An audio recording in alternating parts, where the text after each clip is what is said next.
A2TP podcast, episode 107, and we are back for another week. It's your boy International Walt. It's your girl Tosh, the co-hostess with the mostest. And we are back for delightful evening. You think I can trademark that? What?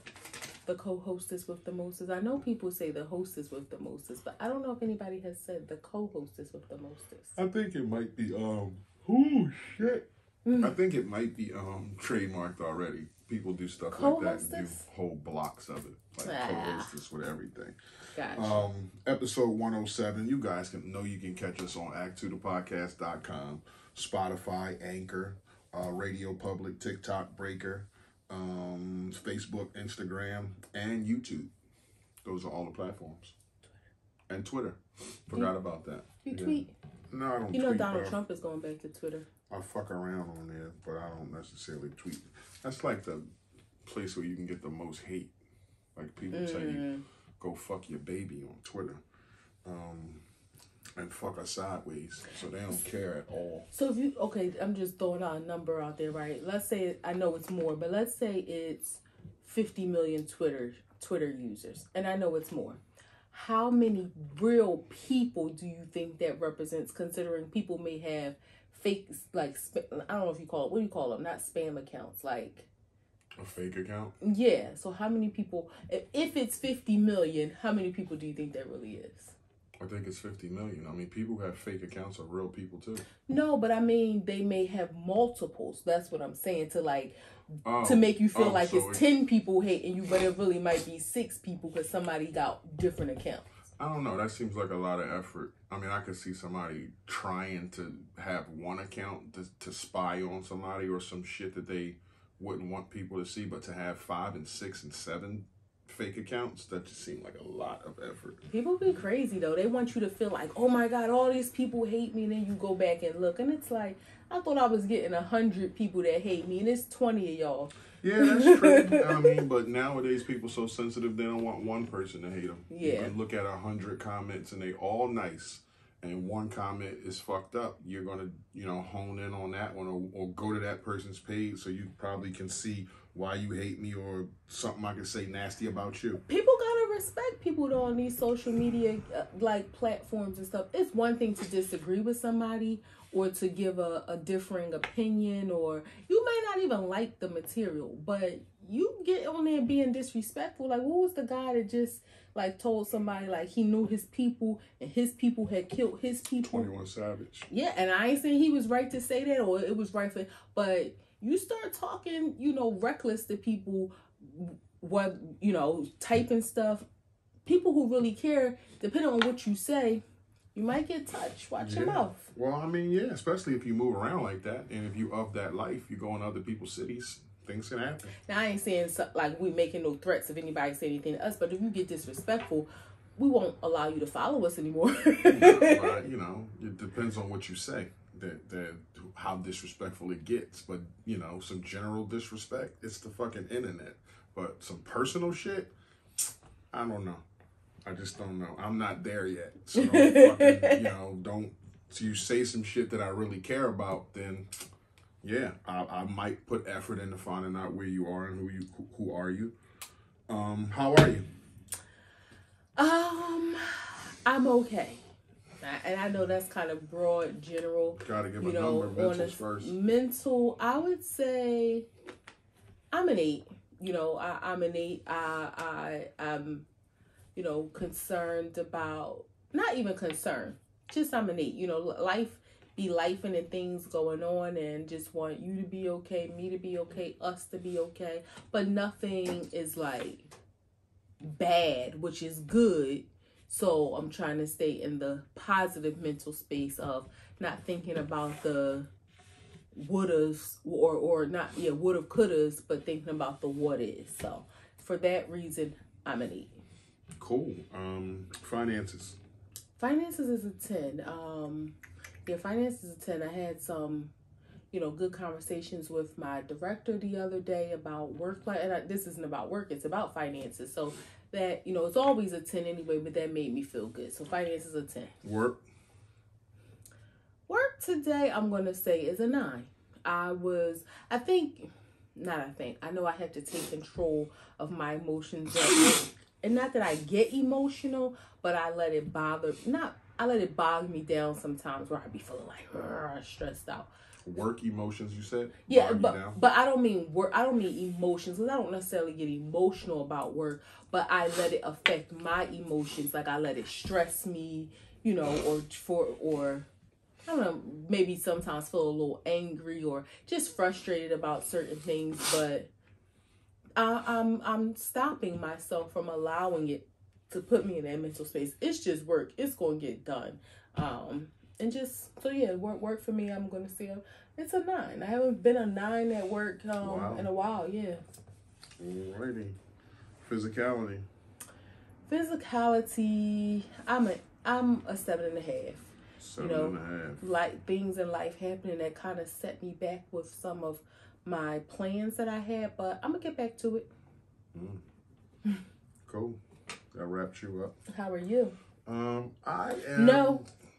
I'm going to startle you, but how are you? Why are you wet? It's my beard. Oh. Like water coming from my sweat. That scared me. I'm like, what the fuck? I touched your shirt like I feel raindrops. Nah, I'm good mentally. Not necessarily struggling, just trying to process. And I feel like an 8. Okay, 8 is. Yeah. Plus, you know, I'm very strong-minded as it is, so I kind of tap into that space when I need to. Although, you know, I don't want my cup to be half full, so I need somebody to pour into me. But I'm happy you said that. It coming from you doesn't concern me when you say I'm strong-minded, because I know you're not a person who who is afraid to be vulnerable or admit when they don't feel so strong. So it doesn't concern me that you say, I know you are strong-minded and strong-willed, but I know that if you do have a moment where you feel a little fragile, you'll let me know. Of course. Work's a 10 because I'm off for a period of time, and I'm not there. So, but I am there because I'm doing a little bit of work.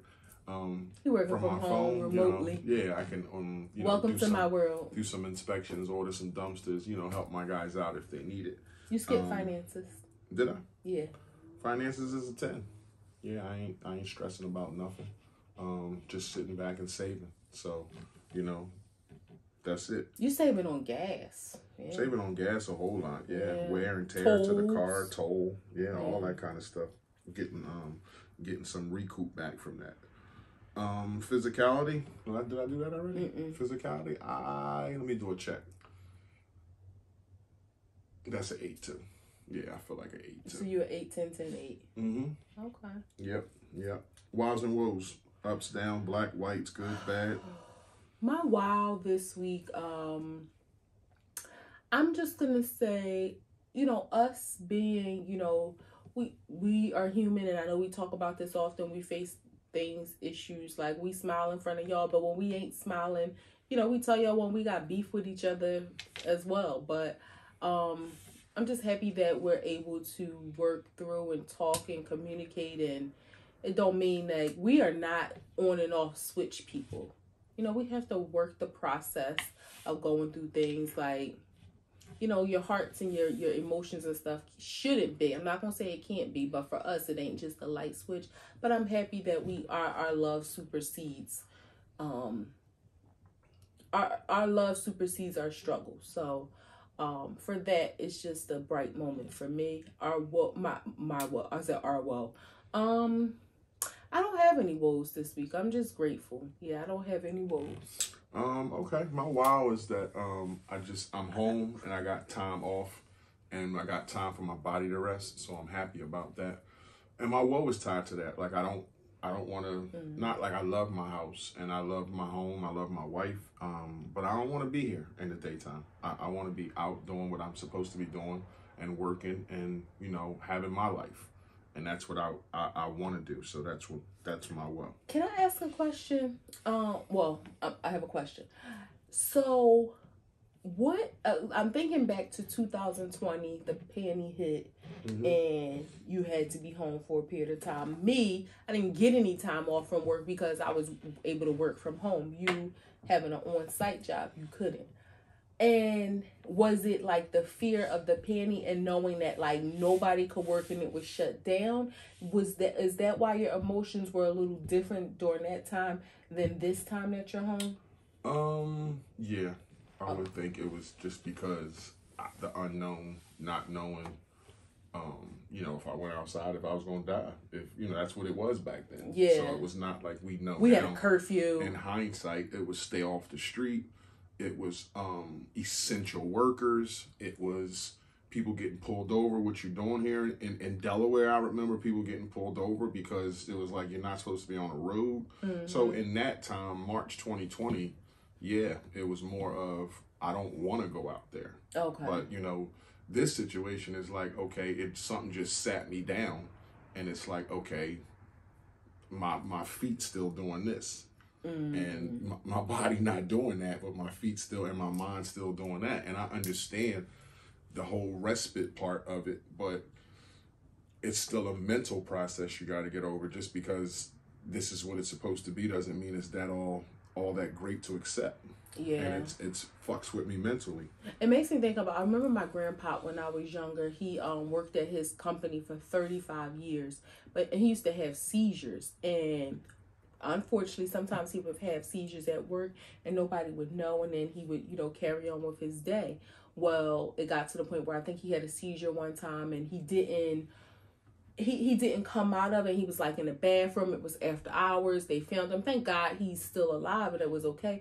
But they forced him to retire. Mm-hmm. And he had a hard time dealing with that. Like, he was still up going downtown every day. Like, he couldn't just adjust to sitting in. Well, no, he worked out King of Prussia. Oh, okay. But just to be going, he couldn't just sit in the house and do nothing. Yeah. Like, he would be up. He would go downtown to go to the pharmacy. He would go downtown, and we lived in North Philly. He would go downtown to go to the bank. Go downtown to go to Reading Terminal to get lunch meat when it's a supermarket 3 blocks up. But he just had to.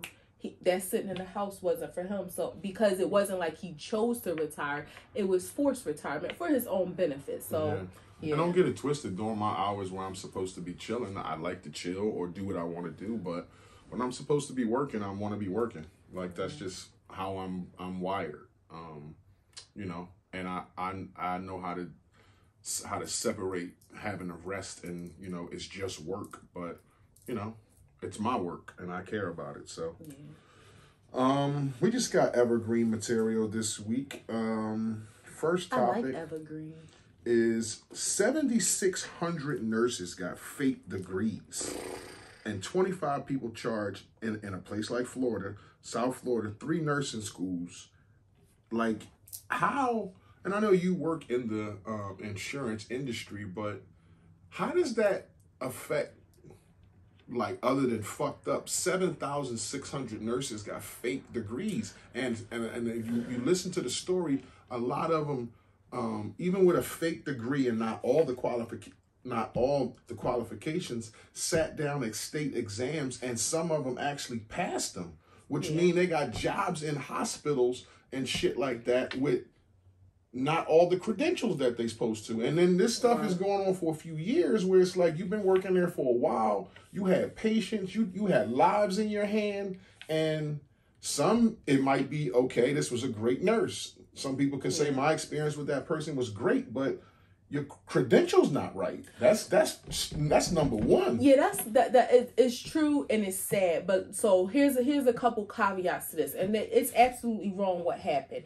And I don't want people to be mistaken in thinking just because these schools were in Florida that it only affected Florida, because people from all over, including Philadelphia, and I'm familiar with a couple people up close and personal who were familiar with this program. Mm-hmm.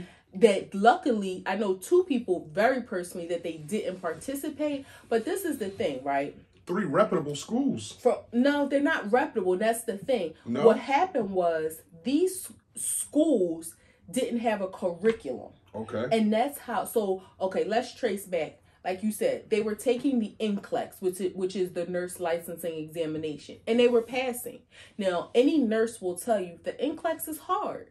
So in order to pass, you have to have some knowledge. And what was happening is you had some nurses who may have had one credential and wanted to move to the next. So like an LPN who wanted to be an RN. So instead of going to school, which they say some of the material is redundant, they would pay this school that didn't have any curriculum. And that's how they ended up getting in trouble, because when they did the research, they realized this is just a cash mill. Where are the courses that people are taking? There aren't any courses. Some people pay $15,000 for their degree, and it's phony. Well, and the thing is, because you just need that degree in order to take the test. So that goes to show they had to have some nursing knowledge. Another group of people. Hold on, let's stop there. Where does the accountability for the people who check degrees? Like I can't buy a degree from the University of Phoenix and then go to a job. They would check to see if I really went to the University of Phoenix. So where was that? But if University of Phoenix is a part of the fraud, the scam, then they're verifying. Gotcha. So that's what I'm saying. This institution was set up for this purpose. The 3 institutions. But there was one institution. I think they just had different campuses. Okay. So another group of people that I was told by nurses is that it's a large population of foreign nurses from Jamaica and Haiti who they're nurses in their country. When they come here, because of whatever they have to do to go through the channels of getting licensed, instead of going to school all over again, they were buying these credentials just so that they can take the licensing exam and work here in the U.S. So that, and again, it's still wrong, because if you're an LPN, you're an LPN and you didn't go to school to be an RN, so you should get that education. Even if some of it is redundant, you should get that education. And I know, again, 2 people who are LPNs, and they were saying, oh, it's so hard, the timing, I don't have time to go back to school. And they were going to pay it was actually between $15,000 to $18,000 to get that so they can sit for the exam. But when they realized that it was a little fishy, because having those conversations with the school, it was all about the money.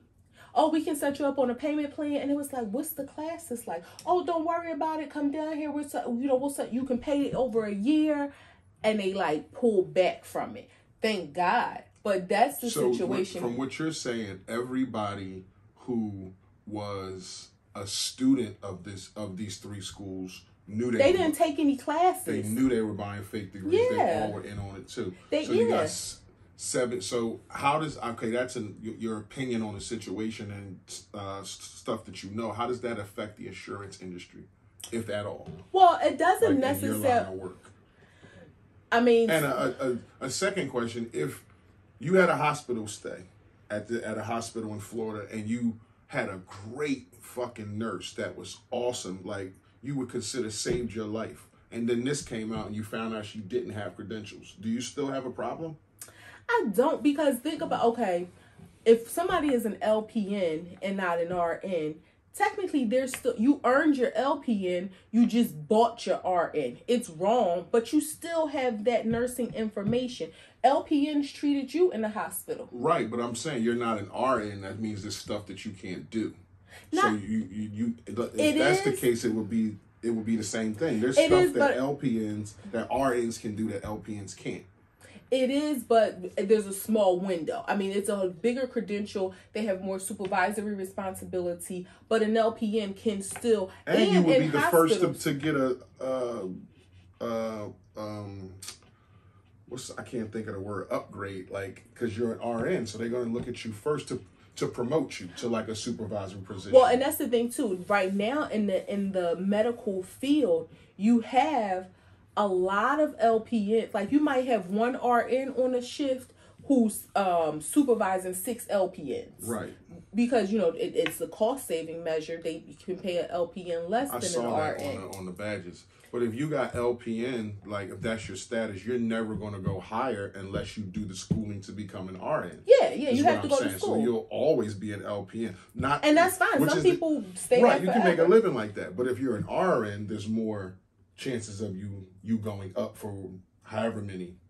Well, it's the same thing. You can go from an LPN to an RN. But what's you after can go an from an RN? RN to a BSN. That just means you have your Bachelor of Science in Nursing. And what's after and that? then you can be a nurse practitioner who can act in the capacity of a doctor. Now, not all of them do, but yes, you can. Yeah. So you're not paid, like it's a different pay scale in terms of like insurance claims and so forth. But yeah, you can act as a doctor. And all that is connected to more schooling. Yes, definitely more schooling. The crazy thing is too. Oh my goodness, you made me think about something. Well, you asked how does it impact the insurance industry?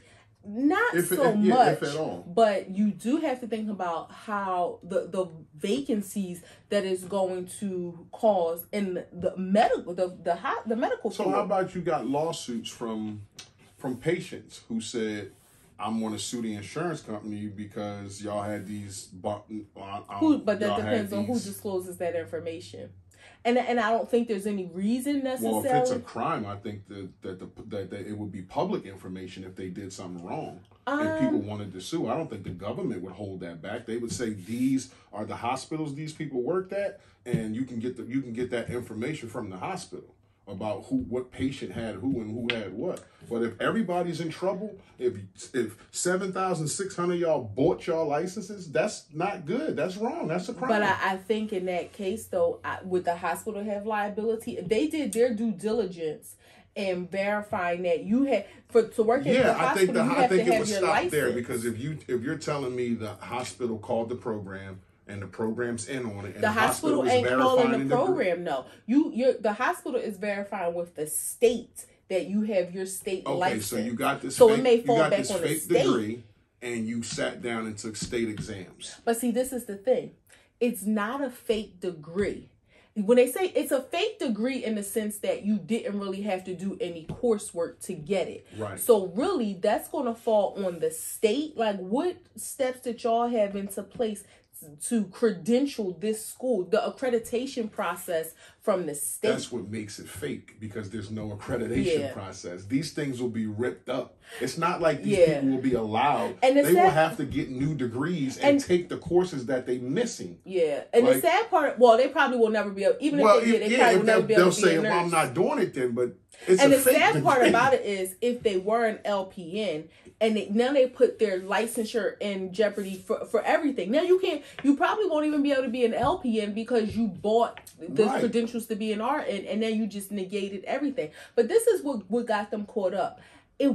People were passing the licensing examination, but with low passing scores. So they were seeing this increase in low, like let's say if you got to get at least an 80 to pass, but you can get up to 100. Well, if you start seeing this high frequency of people just getting an 80, that's what started the investigation, is that they were seeing an increase in very low but still passing scores. So they started to look and see, and that's when they noticed the trend. Oh, we got this influx of people with these low scores. Oh, and they all graduated from this same school. And then that's when they said, this school don't even have no damn curriculum. It's crazy. Yeah, well, you have a fake degree, and that's a shame, because that costs a lot of money. Well, yeah, you wasted 15 instead of going to school for 2 years. You could be ostracized from your profession now, like not even be able to go back and do it because your name is red flag for buying fake documents. And I'm sure you could be charged somehow by the state. Well, I saw that people could face up to 20 years. Yeah. And I don't know if that's everybody, 7,600 people. Like, there'll be a lot of plea deals because you got a lot of females. I know it's some male nurses too, but there's a lot of females. So that's crazy. You think females snitch more?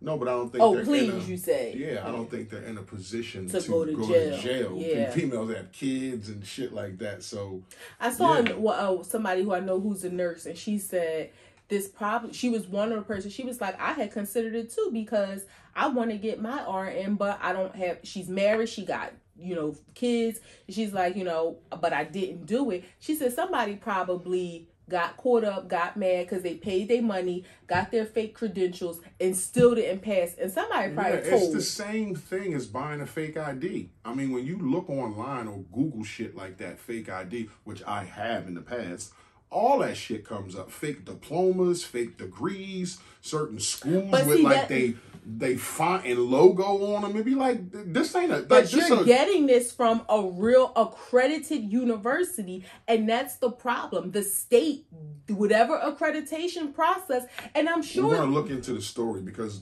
tell me what the accredited university is. Like, you keep saying, well, what's the university? Yeah, like, okay, I'll tell you the school. It's a school, like, and from what I've read, it actually affected 5 states: Florida, Texas, New Jersey, New York, and Delaware. Mm-hmm. So, these nurses, it's sad. It's sad. Again, that's 7,600 nurses that can be wiped out across the country that people need. That you know, I would hope it's 7,600 great nurses. But that's probably not the case. But I would hope that it's 7,600 great nurses. And I know people who put blood, sweat, and tears, sacrifice time away from their families, going to school. But it's your fucking fault to buy a fake document. Yeah. It is. Like, I wanted to do it years ago, and she advised me not to. And I'm thankful that she that she advised that. But still, it's wrong, because if you hand that shit to a fake ID to a cop, or now you got this fake diploma, you get this job or degree for $300,000 a year, and 6 months into it, they like, whoa. Like, what the fuck is this? You done set your whole life up to make this certain amount of money or think you got away with something, and it all comes crashing down. But the sad part about it is the way that it was structured. Technically, a nurse would not have got caught unless this happened, because again, once you don't have, it's not like you're applying for a job and the job asks you what school did you graduate from, and then they verify your degree. Because there's another level. The hospital is saying, oh, you got your state license from Pennsylvania State. That the state is supposed to do all of that verification to make sure that everything is good. As long as you got that license to present and they verify your license is valid, the hospital's not looking at transcripts. Well, believe so me, the state is going to have some trouble on their hands. The state ain't going to fucking put it on them.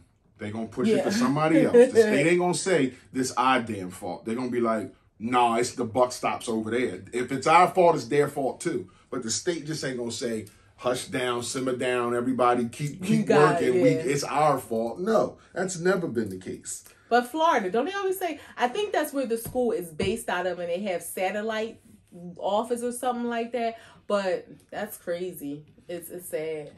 Still down in Florida, Governor DeSantis banned critical race theory in the curriculum in Florida.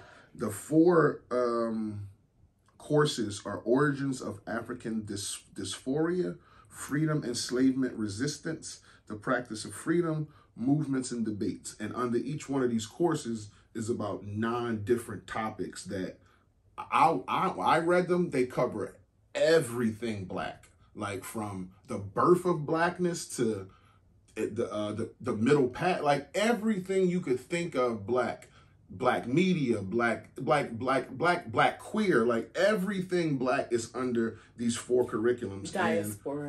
Diaspora. And he don't want it. Okay, let me ask you this. When we were in school, right, you learned about Mesopotamia? Oh, God. Yes. No, I'm just saying, you learned about Mesopotamia. Yes.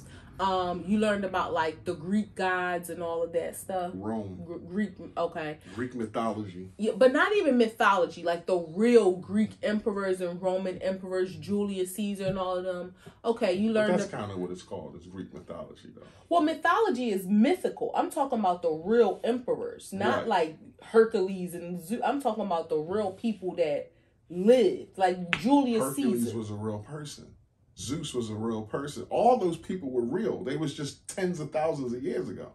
But when you say mythology, Nazareth and all those people, like Medusa, isn't she part of like Greek mythology? She's wasn't real. With snakes in her head. She was a rape victim that she was raped by the kings and all that stuff, and something happened where she wanted her revenge back so bad that's where that shit came from, where she could turn people to stone. And she turned mostly men to stone because they couldn't resist looking at her. But she was a rape victim Baby, what? A person can't turn a person to stone. What are you talking about back then? This is what she was known for, right? That's why it's called mythology. It's Medusa not real. Was a real person. Okay. All right. Okay. I'll explain. All right, whatever. I don't think she could turn people to stone in real life, but Medusa was a real person, is what I'm saying. But maybe that story was probably that's where the mythical part comes into it, because it's not. That's the mythical part, but the lady Medusa, it was a lady named Medusa, was a real person. That's all I'm saying. Could she turn you to stone? Probably not. But Medusa was a real person. All right, so you made me, digress a little. Okay, let's go to the Chinese emperors and Cheng Shao dynasty, different dynasties and stuff, right? Sun Tzu, okay. Okay, you learned about the Holocaust, right? Yeah. So why is it okay that we learn about the history and culture of all of these other people, but when it comes to the African people, because their history includes the atrocities by the Europeans, then it's like, ho, ho, ho, ho, ho. We learned about the Mayans and the Incans from Mexico, right? Mm-hmm. Okay, but yet we can't learn about the people of Africa. You're preaching to the choir. I don't know why it's not even across the board like that either. But I don't know, and I don't know how a governor can just say you can ban a curriculum out of a school like that and blatantly be, I don't want you teaching that black stuff, and it be okay. Where's the parents showing? It goes to show you the state of Florida. Either the parents aren't showing up, or people are in alignment with this. Because where is the outrage? And people get excited when they hear critical race theory. They think that you're teaching the small white kids nothing but black stuff. But it's like, we were black kids and they taught us nothing but white stuff. That we learned about Christopher Columbus and the Santa Maria and the Pinta and all that shit, where it was not useful to us. Exactly. It was just, we're sitting there learning that, okay, we were the ones that was in the bottom of the boat getting beat and spit on and thrown out and shit, making people sick. Like, it's not the same thing. Okay, so when you say theory, the definition, and this is from the Oxford Dictionary, it's a supposition or system of ideas intended to explain something, especially one based on general principles independent of the thing to be explained. A set of principles on which the practice of an activity is based, an idea used to account for a situation or justify a course of action. Right, but white people ain't reading that and thinking this is what it is. The fact that they label our history as critical race theory, this isn't a theory. These things happen. It's history. The fact that they put this label on it makes people think, oh no, we don't want to teach them this it's race like the theory. gram. If it's not on the gram, it didn't happen. That's what it was in a sense. Like, they never talked about it. They never taught it. They never explained it. So we don't know. So, and everybody else just acts like they don't know. They're still the descendants of their grandfathers had slaves and all that kind of shit like that. And they know what was in their family. That shit's talked about between them, but we don't know. And just because you want to have a curriculum in a school that teaches black kids and white kids, like they taught me about Mesopotamia, why not teach a white kid about Africa? What's so bad about that? Yeah. Like, what's so bad about that? This further justifies the need for institutions like the great Dr. Umar Johnson is creating. You went left with that, babe. But this is why he got some rhetoric that just doesn't fly. Like, but this is why we need snow bunny theory and all that shit. But again, we're not talking about. He's not going to be teaching that in his schools, but he's going to be teaching our history to our young men. And he's going to advise little black boys to marry little black women. What I'm saying is, this is why we need more institutions geared towards teaching our history to our people. First of all, the stuff that they did teach us in school, that piece that we did get, we were fortunate enough to get, there's so much more that we didn't get. And then you're going to leave. We learned about Rosa Parks, Dr. Martin Luther King, Frederick Douglass. They barely wanted to. Walker. And this was during Black History Month, where you would get, the whole spiel of everybody. They barely wanted to talk about Malcolm X. They sure didn't let us know all the real deal about Nat Turner. You got a picture. I never learned about Nat Turner until I was out of school. I knew of his name, but I didn't know the real story. You get a picture, a summary that's like 2 pages, and then another picture, a summary that's like 2 pages. That's all you knew about him. Yeah. Like, when I did book reports and stuff on Madam C.J. Walker or the person who Shirley did, Chisholm, W.E.B. Du first Bois, heart transplant. Ben Carson. Yeah, like you just got 2-3 pages of what was about them. That's it, and then you had to summarize your book report. But like, that's it what I'm wasn't saying. like it was a book about them, or if you went to the encyclopedia, it wasn't much about them. But that's what I'm saying. It was those those go-to people that they taught us about. You know, the same. I'm gonna say 12. Malcolm X wasn't in there either, because he was the rebellion. Yeah, I learned about Dr. King, but I did not learn about Malcolm X. I learned a smidge about Malcolm X, but it was like the same 12 to 18 black people that they told us about, like you said, on a couple of paragraphs every year during Black History Month. W.E.B. Du Bois, George Washington Carver, Garrett Morrison, who made the stoplight. And I mean, again, it's like, we're just, you know, oh look, we're teaching you some black stuff. Now let's get on with it. It wasn't about, this is where it started. This is what happened to y'all. This is who was responsible for it. The colonization, the Middle Passage, the transportation, like the systematic racism. Like, none of that stuff was taught. It was just like, oh, they spraying, like, even, it's just bad. Like, we didn't really learn about Africa when you think of it. And as an adult, I have a yearning to really, I'm still very much ignorant about most history of Africa itself. Like, Africa is what, 54 countries? It's a continent made of 54 countries. There are some countries that are still, even recently within the last few years, have changed names. It's just so much history there. And to think that you're removing it just because of you want to label it as critical race theory. What about all the great things about Africa? Like, that's horrible. We ain't never moving to Florida, I'll tell you that. No, I'm about to say I would never move to Florida. Just like with about 5-6 years ago, maybe 10 years ago, they started saying Florida is fucking crazy and the people in it. And I read one time, it was a man and a woman doing meth, and she zipped him up in a suitcase and he died. Like, that was it for me. They was playing. It was like, what the fuck are y'all doing down there? Like, what the fuck are y'all doing? You ever see the thing on, I think it's on Google, where it says,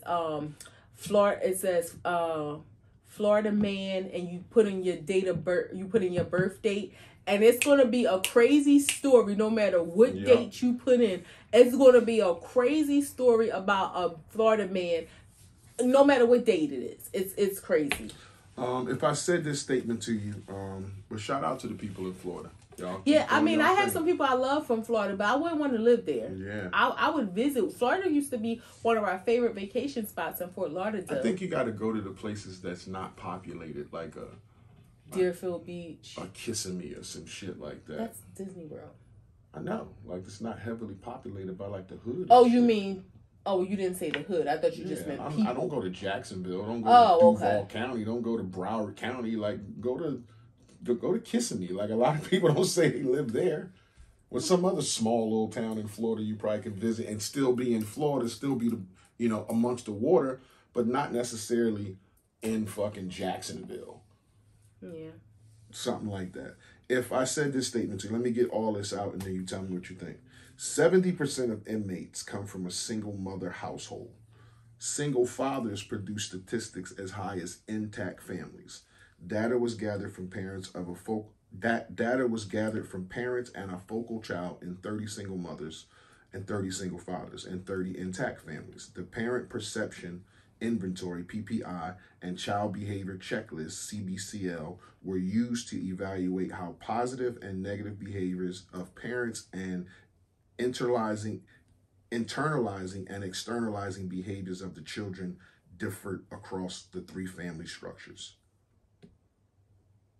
What does that mean to me? Yeah.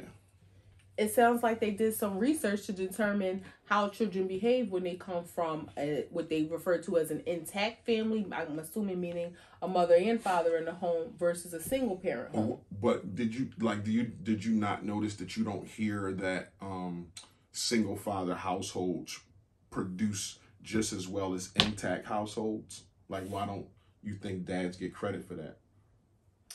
And that's white and black. It's just being a single father is like they say you more up on the child, and the stats show that 70% of inmates come from single mother households. Well, I think so the reason why huge number.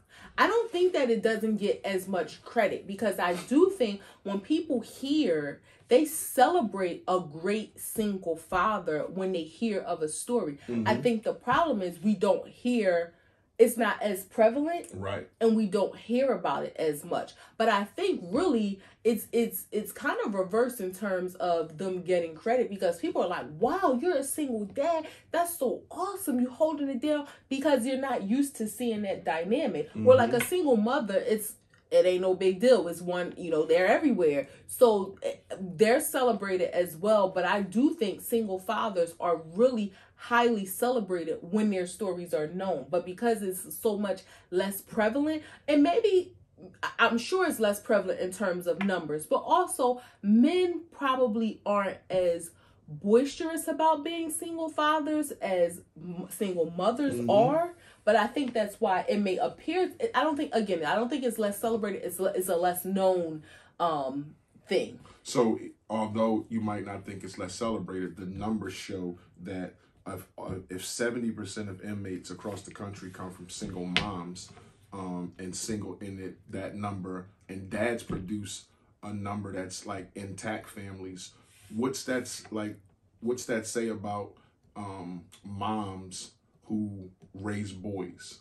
Well, I think it's a little unfair, because when you say 70% of inmates come from single mother black, households, white, Hispanic, right, across the board. But we have to look at what's the prevalence of single mother households compared to single father households. Well, I mean, I think it's a lot there, because I think systematically they took dads out of households, which made it be a lot of single moms and stuff like that. There's an incentive for moms to get help from the government, not have men live with them, or the dads, in mm-hmm. place. So I think there's some systematic shit inside of that. But that's also, if you're raising boys, there's only a certain point you can probably get them to before they get to the streets, unless they have a dad.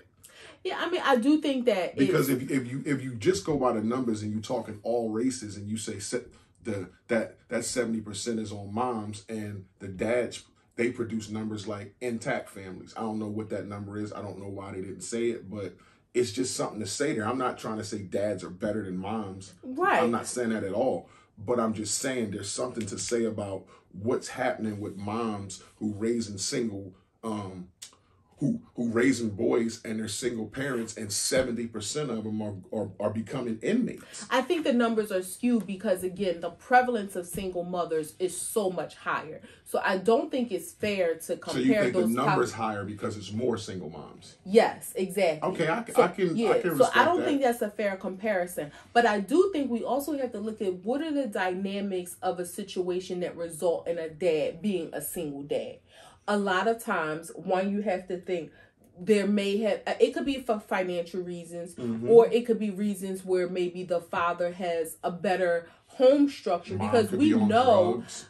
Or just not adequately prepared to be a mother. Like, she may have visitation or something like that, but he may be the primary custodial parent. But I think that's there's a lot you got to prove in court for that to happen, for them to take the full custody away from the mom. That's why I'm saying the situation. Said drugs. Like, it wouldn't just be, they wouldn't just take a kid away from a mom if she couldn't work, because she can get assistance. Right, but that's why I'm saying the structure of those scenarios where a dad is granted custody to be the single, to be the primary, because he may be a single parent, but it doesn't mean he's the only parent. Right. Just like for some single moms, you may be a single mom, meaning the kids are with you, you're the custodial parent. It doesn't mean their dad isn't in their life. So for dads, though, like you said, the situation, unfortunately, has to be a little more egregious in terms of the mother's behavior for them to award the dad custodianship, if that's the word,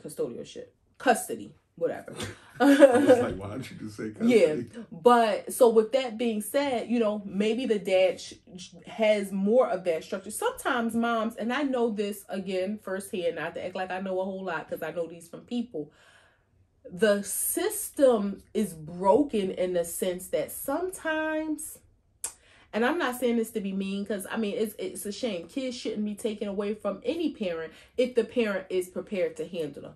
But the system is designed, and I know this from some working in the system, to really keep children with their mothers. Right. So mothers can mess up, and that's why whenever you hear about a situation of a mother's rights being terminated, oh, believe me, either she's agreed to it, or like they have given chance after chance, and she just can't get right. When I see a situation like a Dwayne Wade with his baby mom, and it's like, what about that situation? Like, I know he's a millionaire and all this stuff. I think that was financially motivated. I know, but what I'm saying is like, yeah, I think he paid for that, because I don't see her not being on drugs, her not being fucked up. Why would you sign your 2 sons over to give the dad full custody when you're capable of taking care of them too? Did she sign him over, or was that awarded by the court? He fought for years for that. I don't know like how the process happened. It was awarded by the okay, that's a little strong. Not sign him over, but awarded by the court. So what? But you play a part in that. It's not like you did something bad and they awarding the kids. He fought for custody for years because I think they determined that he should be awarded primary custody. Now, I think the mother has visitations, right? But he was awarded primary custody. And again, I think that's one of those situations based on financial status. He proved, I could give them a better life. They can go to better schools. She may be living in the hood. I also think that's where I also think he paid her to get on board with that, and not make a peep about it. Because how many times do you see that with all these rich guys? But you have to think, how many times is these rich guys fighting for their kids? I don't know, but he's the one anomaly out of all these rich basketball players and football players that you see in the news saying, I want to fight for my kid. And he did that. I remember he was in court for like 5 years for that shit, and he won custody of one, and then he won custody of the other. So I think without knowing the circumstances, it's hard to say, because I don't think he necessarily paid her, because she was fighting him as well and has continued to kind of voice her dissatisfaction with the situation. So I don't think she was paid for it. I think the court was in his favor due to money. And I think when we look at other situations, like think about a Matt Barnes. I know he was in court over his sons, and then I think it was kind of decided like they would have shared joint custody. Because it's super fucking hard to get them to be like, the mom doesn't have, like, you have visitation. It's hard to do that in any state. It's easy to tell the father you have visitation rights, but it's hard to tell the mom the kids are going with the dad, and you have visitation rights. That rarely happens. We also look at a situation like my dad, Steve Harvey, years ago. Now, his son is grown now, but I remember when it was his last wife, when they were going through their thing, and he got custody. Yeah, Winton. Because I remember the name. That's why he always would get on the radio every day talking about he want Winton. Yeah, so so I think in those situations, you can, fair or unfair, I mean, because we don't know the mothers, and maybe the fathers were truly the best, and it makes you think, who are we to determine that the mother was the best fit, or the father? Maybe the court was right, and then who knows what the judgment would have been if they were daughters instead of sons. That's true. That's true too. And I wonder if they allow the kids to have a say in where they want to grow up or live at. I hope not, because that's hard. I think you should at a certain age. I think at a certain age, I don't think they should just stick you where they think you should go. Well, I think at a certain fucking age, I want to say so, because I run the fuck away. Well, no, if you strongly oppose one or the other, then yes. But if you feel like I'm torn and I don't want to choose one or the other, I think you shouldn't have to choose. Yeah, I don't think you should have to. Yeah, but if I agree. They should ask you. They shouldn't do all this shit around you about where you're going to live and not ask you. If you strongly know, I don't want to live with him or I don't want to live with her, they should take your opinion. They definitely should take that into consideration. That's what I'm saying. But if you feel like I love both of them, whatever y'all decide is what y'all decide, because you might not want to hurt your mom or your dad, then I don't think the kid should be forced to make a decision. No, you shouldn't be forced, but you definitely should be asked. If you have an opinion. Yeah, if you have a preference. Alec Baldwin got charged with shooting a lady at the movie set he did a couple years ago. He might go to jail for real, because I was reading in the scene he never was supposed to pull the trigger, and he did twice. Well, so my question is this though: I thought they weren't supposed to have real bullets. Yeah, somebody, the person who loaded the gun, I think is charged, and I think that was whoever the person was on set was charged. But I think you're not supposed to point at people. You're supposed to point to the side of them. And he ended up pointing at this lady and squeezing the trigger. Squeezing the trigger. And you're not supposed to do that. And this made it seem like this was like an off camera thing. Mm-hmm. Like they filmed the scene, the shot or whatever, and then he was just joking around and bow. So it wasn't during the filming of the scene. No, it wasn't part of the scene. He was playing around, yeah. But you're still not supposed to squeeze the trigger, and it's not supposed to be live ammo on the set. I look at it like this. So two things can be true. If you were, hanging out with your homies, anybody hanging out with your homies, and you playing around and you got a gun and you shoot it and that person dies, you're going to go to jail, mistake or not. Just because you're in Hollywood, you're a man, you're white, you're rich, your family is notorious, it doesn't abstain you from having to face the repercussions. Plaxico Burress had to go to jail for shooting his damn self. Why wouldn't he have to go to jail for shooting somebody else and killing them? Well, the gun laws in New York City are just drastic. That's why he went to jail. I mean, I know, but like, they knew he had a gun in that state. I shot myself. They knew he had I a didn't gun even in that hurt state. nobody. Like, you get 3 years, bro. And I didn't even pull it out. I shot myself in my pocket, and I had to go to jail. So again, the laws should not abstain people who fit those criteria: Hollywood, man, white, actor, rich, famous, notorious family.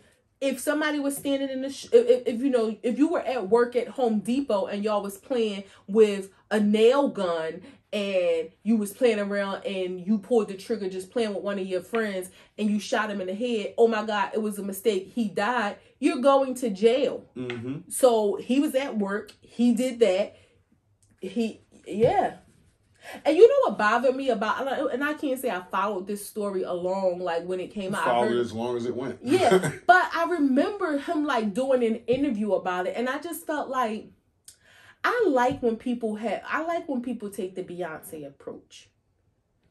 Like why do an interview? Don't say anything? Yeah. Like her family is mourning. It was a mistake. You get on TV to plead your case, to have a story. And so in a situation that something tragic happens and your lawyer says, listen, if you don't say nothing, they're going to fucking hate you. But if you do say something, they're going to fucking hate you. What do? I'm not going to say anything. But they're going to fucking hate you. They're going to hate me if I do. So why I know, so it's like, there's somewhere where it's like you can't leave that much space for speculation.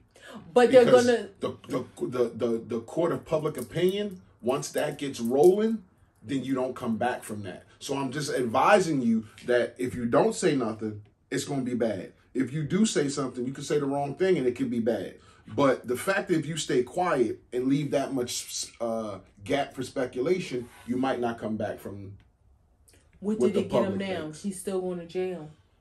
So you think he shouldn't have said nothing? You think if he didn't do the interview, he wouldn't be getting locked up? No, that's what I'm saying. I don't think doing the interview got him locked up, but it didn't help him.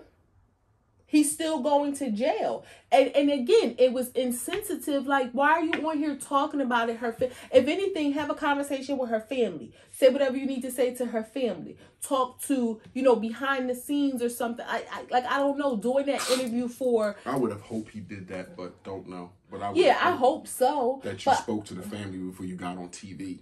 That's just... Yeah. I mean, they may not have wanted to hear anything from him. And if that's the case, he definitely should have took the stand, because who wants to see your face plastered across the TV talking about how you killed their loved one and making excuses for how or what. And because it may have truly been an accident. It looks like you came to the family. We didn't want to talk to you. And you're telling us, I have a platform where I can get my shit out anyway. Yeah. And you're going to hear it anyway. So then you go to the cameras because you're Alec Baldwin. You know what it makes me think about? The whole Dana White thing. Like, oh, let me run to the media and tell my story so I can not even plead my case to y'all. It's almost like I'm going to tell y'all so y'all can shut up. Like that white man entitlement kind of thing. Like, let me just tell y'all what it is and tell y'all to pipe it down, not worry about it. Well, let's talk about that. I don't necessarily think he piped it down. I was upset because it wasn't talked about enough. And if it was a black person, they would have like dug deep on this and you would have been under the jail. You would be surprised at the comments about Dana White and this is like black people too, where it was like, when are we going to stop? Like, if you can't hit people, if you're supposed to keep your hands off people, why is it okay for a woman to hit a man? And that's what a lot of the comments said. And women, y'all, I'm not saying you, but as women, they couldn't defend that. And it was like, okay, if I'm not supposed to slap you, why the fuck do I get slapped? How is that cool? And that's where a lot of people like defended him and said, well, she slapped him first. This is why this isn't talked about. And this is what the internet was saying. This is why this isn't talked about, him slapping her, because she slapped him first.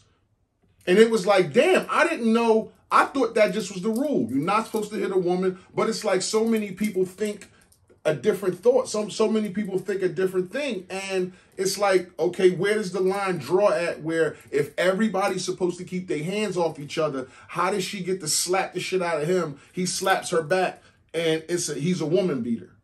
No, I do agree that, okay, there's double standards in the world. And I am in no way, shape, or form stating that it's okay for a woman to hit a man. And I know there's been some situations that men are truly in domestic abusive relationships at the hands of their female partners. I get it.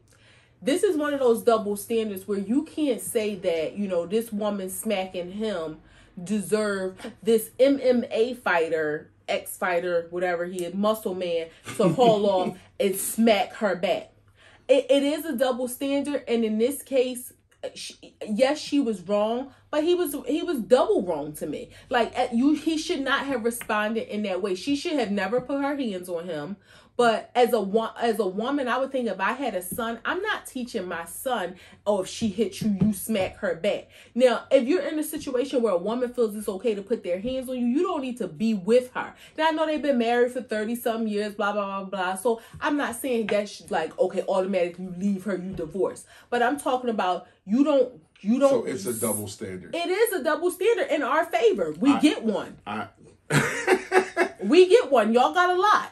What? And I'm not saying it's acceptable. No, I'm in no way saying it's acceptable. But I'm saying in that situation, yeah, she was wrong for hitting him. I'm okay with the double standard, just so the people know. I'm not gonna hit a woman at all.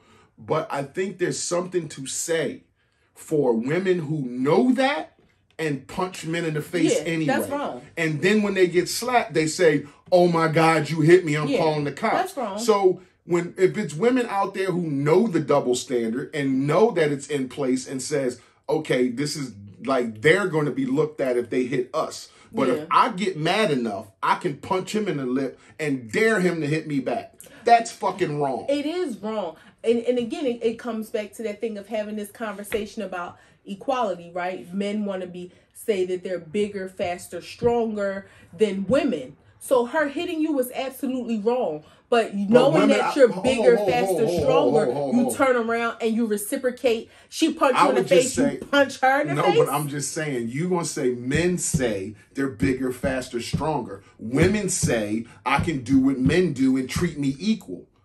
So just say that too, because women talk shit too. I can't do what a man does. No, but I'm just saying, I know you are soft and pink, and I love that about you. But I'm just saying, there's women out there who buck up and say all that type shit. I'm sure you know girls like that growing up, and you know women like that. So that's all I'm saying. It's even on both sides. Do I think a man should ever hit a woman? No. Let's just get that out there. No, I do not. But at the same time, there's a conversation for women who think, just because I know that I'm going to punch you anyway. No, I can't get down with a woman punching a man in the face, like, because there was a video where it was in the airport and it was a guy that worked there, and this lady, she's like in his face, hollering, and she go to swing at him, and he goes to whoop her behind, and then other men jump in it to get him for hitting her. But I feel like y'all should have jumped in it to de-escalate so that she should have never put her hands on him. Now, he's absolutely wrong to reciprocate and hit her back in that situation. You a man, you can't buck up and be ready to go, blow for blow with a woman. Okay, it's just, it's a double standard. You have a girlfriend and you see her once a week and I punch my boyfriend and you like, yo, that shit ain't cool. You can't be out here hitting men. Like, you give it a game. Next week you see her, she punched him again. Next week she tell you the same story. Oh, we got to fight and he made me mad. I fucked him up again. Fourth time she come in, her eye black. She crying, talking about call the cops. He fucked me up. First of all, don't involve me in no domestic. But I'm just saying, it's like where does it stand at? Like, I know as your girlfriend, you've been fucking this man up for a month. Yeah. Now you come with your eye black, and I feel like he shouldn't have hit you, but goddamn, did you? I'm not talking about a situation where a woman is constantly hitting a man. In this situation with Dana White, I don't know if that was the first time. I don't know if she hauls off and smacks him all the time. I don't know if this interaction between them is something that happens frequently. She smacks him, he smacks her back, and it just so happened that it played out in a club, and now other people are aware of it. But in that situation, you're right. If I had a friend, I know of someone who I love dearly, and it was like, she was arguing with her boyfriend or whatever, and she's like, I just got so mad. Don't do that, because when you get knocked out, it's not right. But you don't know. I know he's not gonna knock me out if I hit him. Now, he may grip me up and slam me against the wall. Like, what the hell is wrong with you? Don't put your hands on me. But you don't know that all men ain't going to knock you out if you hit them. So as women, we should keep our hands to ourselves because we want that to be reciprocated from men. However, I will say as men, if a woman slaps you, you punching her in her face, that ain't an even exchange. Go get your sister. Like, go get your sister to fight her. Like, that's not an even exchange. She slapped him, he slapped her back. They're married 33 years. Is it wrong? Fucking right, it's wrong. You shouldn't act like that as husband and wife. And for him, what do people want you to do when you make a mistake? You rush and apologize. But see, that's so if you sit back and act like, oh, bravado, I don't have to say nothing, that's how we get down, you're going to be attacked. You're going to be like, oh, who the fuck you think you are? If you rush up there and say, listen, this happened. I'm sorry. It's me and my wife. We've been together 33 years. Yeah, it's wrong, but I'm sorry. Me and her are working it out, and we're going to move on. How is that wrong? I'm not saying it's wrong. I just feel like you don't. If you don't owe that to any. If you want the situation to die down, did Jay-Z and Beyonce ever tell us what happened in that elevator? No, but they wasn't fighting each other. Did Beyonce ever tell us what happened between her sister and Jay-Z in the elevator? It was still a domestic situation, even though it wasn't them. They kind of did in the music. They kind of did. It's $1 billion on the elevator. That's all they said. They ain't let us know. You know how it goes there. It's $1 billion on the. They didn't tell us what happened, and that's what I'm saying. You don't owe nobody no explanation. That's your life. That's your wife. That's your family. Like, and if y'all okay with it, why even the interview was kind of like, yeah, we did it. It happened. I'm sorry. We're all good. We're married. We've been together for this long. We got kids. It's all good. Kind of like pipe down, mind y'all business. If that's the case, don't even do the interview. I think the Jay-Z and Beyonce thing, we can leave this alone. We know what happened. We just don't know why it happened, which we don't need to. But we know what happened. She got gripped up. They had to be separated, and she kicked them. That's what we saw in the elevator. Just like the Ray Rice shit. We don't know what words were said because it was silent. But that's what I'm saying. Nobody ever did an interview saying, I'm sorry, this shouldn't have happened. I shouldn't have put my hands on her, or I should. Like, it was never discussed. The Beyonce effect. Okay. That's all. What have you learned? What have I learned? I actually had some stuff for y'all, but I'm a little. My mind is a little all over the place. So I'm gonna take a take an L on. I'm gonna take an L this week. Yeah. I learned that Ben Simmons was engaged. I haven't heard that name for a while. Yeah, he was engaged to a girl. I don't even know who the girl was. Might have been Kylie, or Kendall. Or Kendall. I doubt they would have said if it was though, but it could have been. And he gave her $800,000 ring, and he sent lawyers to get the, to send the girl all types of paperwork because he wanted the ring back. And I didn't know that in certain states, New Jersey being one of them, if a ring is given to a person, it's with the intention of getting married, and two people don't get married, the ring is supposed to come back legally. I never knew that they had that type of law in states because of domestic violence and things like that. Now, if you commit the marriage, ring don't come back because the agreement of the ring is for two said people to get married. Now, if the woman pulls out, man pulls out, ring comes back. I think and that's the law in New Jersey and a bunch of other states. I think I've heard something like that before, and I don't know this to be true, but I think there's some caveat why they tell people not to propose on like birthdays, Christmas, or Valentine's Day, because it can be interpreted as a gift. But it's in the even law though it's for proposal. But on those days, because it's like, oh, he gave this to me on my birthday, or he gave this to me on Christmas or Valentine's Day, then you don't have to give a gift back. So I think I learned that from Wendy Williams years ago, where she was like, stay away from those days because if it don't work out, they can claim it as a gift and you don't have to get the ring back. But $800,000, I would like to know what that ring looked like. $800,000 ring, you always say that's $1 million ring. Probably 4 carats, 5 carats, something like that. You think that's it? Yeah. Yeah, I mean, wow. That's a lot. But I've seen some, like you think about like who's Gucci Mane wife or something. She done had a ring on her hand that looked like an ice cube. Yeah, you're talking about a 10 carat. Like Wendy Williams used to have a big ring like that on her show. Like you're talking about like a 10 carat ring. And you think that's more than $800,000? Yeah.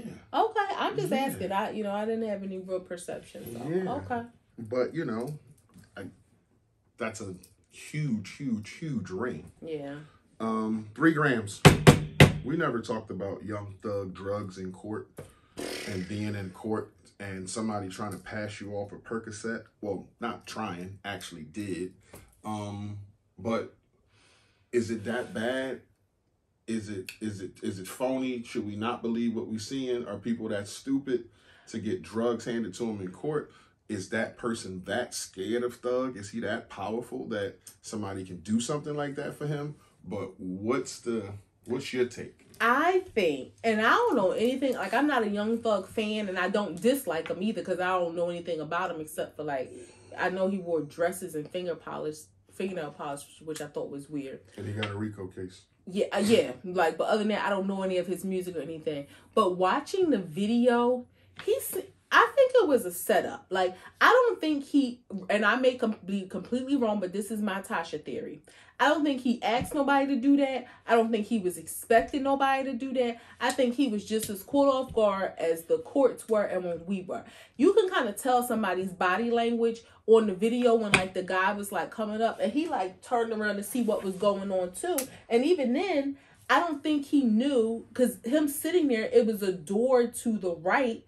And when he like turned around to see what the commotion was, I think in his mind, he thought that person was going out the door. And then he kind of looked up like, oh, you right here. And like shook his hand, whatever way it went this way. Just based on his body language, I don't think he was expecting it or requesting it. I think someone's probably... he came from this side and he took it with this hand. And then as he took it, his hand went down. But he kind of looked. Yeah, he looked at it and then handed it to the guard because the guard was on his ass. Yeah, because I think he like looked to see what was going on and like looked up like, oh, you here? Like, okay, like I'm shaking your hand. Yeah, but who don't know, and they said that guy was a defendant. Who don't know that you can't approach a defendant in a courtroom? That's what I'm saying. Like, I don't even think that he would ask somebody to do that because he knows like it ain't going to go down. I'm not going to get away with this. So I think it was a setup. Somebody told him. I mean, and in that case though, if somebody passed me something unknowingly Am I in trouble, or he gave it right to the guard? They're in trouble. Well, you're in jail, and they're talking about you're the leader of the YSL gang. I would think that their initial thought is you're trying to get drugs in, which is kind of stupid because prisons have more drugs than the streets. Yeah. So he can probably, being who he is, get a perk in jail faster than he could in a fucking courtroom. That's why I don't think he asked anybody. I think he has enough sense to know that was not going down. There's 108 cameras in there. Like, why am I trying to do this deal here where I'm a young thug in jail and I can get drugs? His body language and his reaction to the dude walking up on him looked like, oh, like, what's up? Like, what? Hey, like, it just caught him off guard. So, what did you think? I initially thought that he was like, trying to do something. The defendant, not Young Thug. I don't think Young Thug is stupid enough to try to get drugs in there. Right. Initially, how it looks, it's like, damn, bruh. Like, really, it's that bad? You want to get high that bad? Yeah, when you think about the whole thing, and it's like, who would do that for one pill? Exactly. Who would do that? Who would like add another 30 years on top of what they trying to do for you trying to make a drug deal in court? But it could be a ploy. He could have said, do this, and then I'm going to use that to say, see, this is what I mean. No, this is how people be trying to set me up. They be putting me in the middle of stuff that I don't have nothing to do with. Saying I got a bad drug problem and I need this. That's what you would do. They would put you in some type of rehab. I don't know, but that you would be easier getting drugs in jail than you would do in a courtroom. Yeah. Like, that's crazy. In Florida, again, first human monkey hybrid created in a controversial lab experiment. They put human genes, human stem cells, and shot them into these Ocala monkeys, and they made a little monkey baby. Let me tell you, okay, years ago. You see a picture of it? I did, and I don't like it. I put it in my story. I don't like it. First of all, I know that the government and scientists and whoever else all over the world for the last 30 years have been cloning things. And you got to think to yourself, this is just the first one they're telling us about. What about the underground chambers and stuff where they've been cloning people who didn't come out right? Or the baby they tried to clone came out with a 4th leg, or came out with, 17 fingers. So they just throw it in the trash. 4 eyes. Yeah. So I know that I remember when I was younger, and the first time I heard the story that they had cloned a sheep. Dolly. I cried. Like, I was a kid. How? And I cried because You understood the gravity of it then? Yeah. It made me so sad to think like, we're not supposed to be doing this. I remember watching the news and crying and being like upset about it. Like, you're not supposed to be doing this. You should have got help for that. No, I don't like it. I don't like the idea of clone. I know, but to people be that can't tapped play in God. at that age, just says something about your life. Yeah. Like, why were you in that state of mind to understand the gravity of cloning as a child? I don't know. Some grown people don't even understand the fucking gravity of cloning. You're a kid crying at a cow. A sheep. Yeah. They're doing people now. I don't know, but I cry. I don't like the idea of cloning. We can't play God. You can't take a life, and you can't create a life outside of the procreation system that God created. Like, no, you don't do that. That's and it makes me think like, oh, in Iceland somewhere, who do they have to see? And I'm sure they have had some successful clonings, and they probably have people who, like a man and a woman, and now they've probably allowed them to have kids to see like how the genes pass down, and they're probably watching them through phases of life to see how they grow up and what the results are. Watch, we're gonna find out about all these results. We're gonna find out about it. I don't like it. What do you think about Stephen A. comparing Rihanna and Beyonce? I think it was he talks too much. We all know that, and I think he just went one line too far. To be a Rihanna fan is great. I'm a Rihanna fan. I like Rihanna. I'm not gonna say I'm not part of Navy. I like Rihanna. I'm a part of the Beehive though. But that his whole statement of, but she ain't no Beyonce. You could have left that out. It was just one of them things, like them backhanded comments, like, oh, you cute bad for a big girl. Is he kind of, is he pinning two black women together? Oh, no. Okay, because I'm about to say black women can go a little bit far with that. I don't think he was trying to create any tension, any animosity. He just talks too much, and he's just unaware of. It's like somebody should say, is he from the hood, right? Yeah, he's from Hollis, Queens. Hold on, but for context, when he was on the Breakfast Club, he said, "What y'all don't know is that before I got out on stage, Sherry Shepherd said, because her team said, because of who you are, let's have a debate.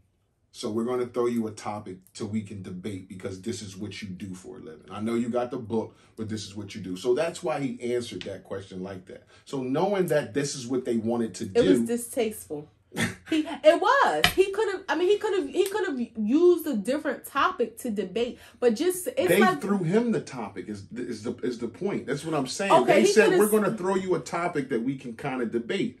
It just so happened they didn't like his view, and the audience went, ugh. I didn't like the way. I think he just could have said it differently to say, I agree. Beyonce was my favorite halftime performer. I think Rihanna is talented. She's great. I'm looking forward to her show. Even if he said, I hope her performance is as great as Beyonce's. That's a different way to say it. Or to say, I'm looking forward to her performance because I really did love when Beyonce performed. That's a different way to say it. But to say, she's this and she's that, but she ain't no Beyonce. I agree with that. But you got to give all the facts, and you just be like brushing it off like you can't see it from a different perspective. If you were told before you went out, we're going to throw you something to debate because you're Stephen A. This is what you do. And you think, okay, this is the topic they're throwing at me. Let me create those other two ways that I said it could have created that statement, but she ain't no Beyonce. It was distasteful. He is very intelligent. He has a lot of words to use, and he knows how to put some words together. He could have put words together in a different way to create the same debate without it being offensive. Again, it's like, I agree. It's like somebody saying, you are a pretty handsome man to be black. Okay. It's like, you look good. I mean, you ain't no Brad Pitt, but you look good. Like, some people just might like Brad Pitt. I don't think I would take offense to that. Like, it's like you could have kept that piece to yourself. Yeah, I mean, it's something you can keep to yourself, but I don't think I would be offended if a girl was like, "You think he fine?" And she was like, "Yeah, I think he fine, but he ain't no Brad Pitt." I wouldn't be like, "Bitch, who the fuck you think you're talking to?" No, you wouldn't say that to anybody. And I wouldn't feel no type of way like, damn, am I not as good looking as Brad Pitt? I would just think this girl must love the shit out some Brad Pitt. But it's again for it's a backhanded compliment. Yeah, a backhanded compliment. Like for somebody to say, "Oh, you dress nice for a big girl," and it's like, no, bitch. Like, I dress nice just as a woman. It's like I think about Winnie Harlow, and she said one time in an interview, "I hate it when people come up to me and say you're so brave," and she's like, "Why the fuck ain't I supposed to be brave? Like you just because I got vitiligo, like I'm not supposed to be brave and show myself or be a model." Right. And it's like, why the fuck are you saying that? Yeah. Let's do a wrap. Act 2 the Podcast, episode 107. Act2thepodcast.com, Facebook, Instagram, Google Podcasts, YouTube, Anchor, Radio Public, TikTok, Breaker, Spotify is where you can catch our faces. It's your boy International Walt. It's your girl Taj, the co-hostess with the mostest. If you fuck with us, you fuck with us. If you don't, you should. Peace.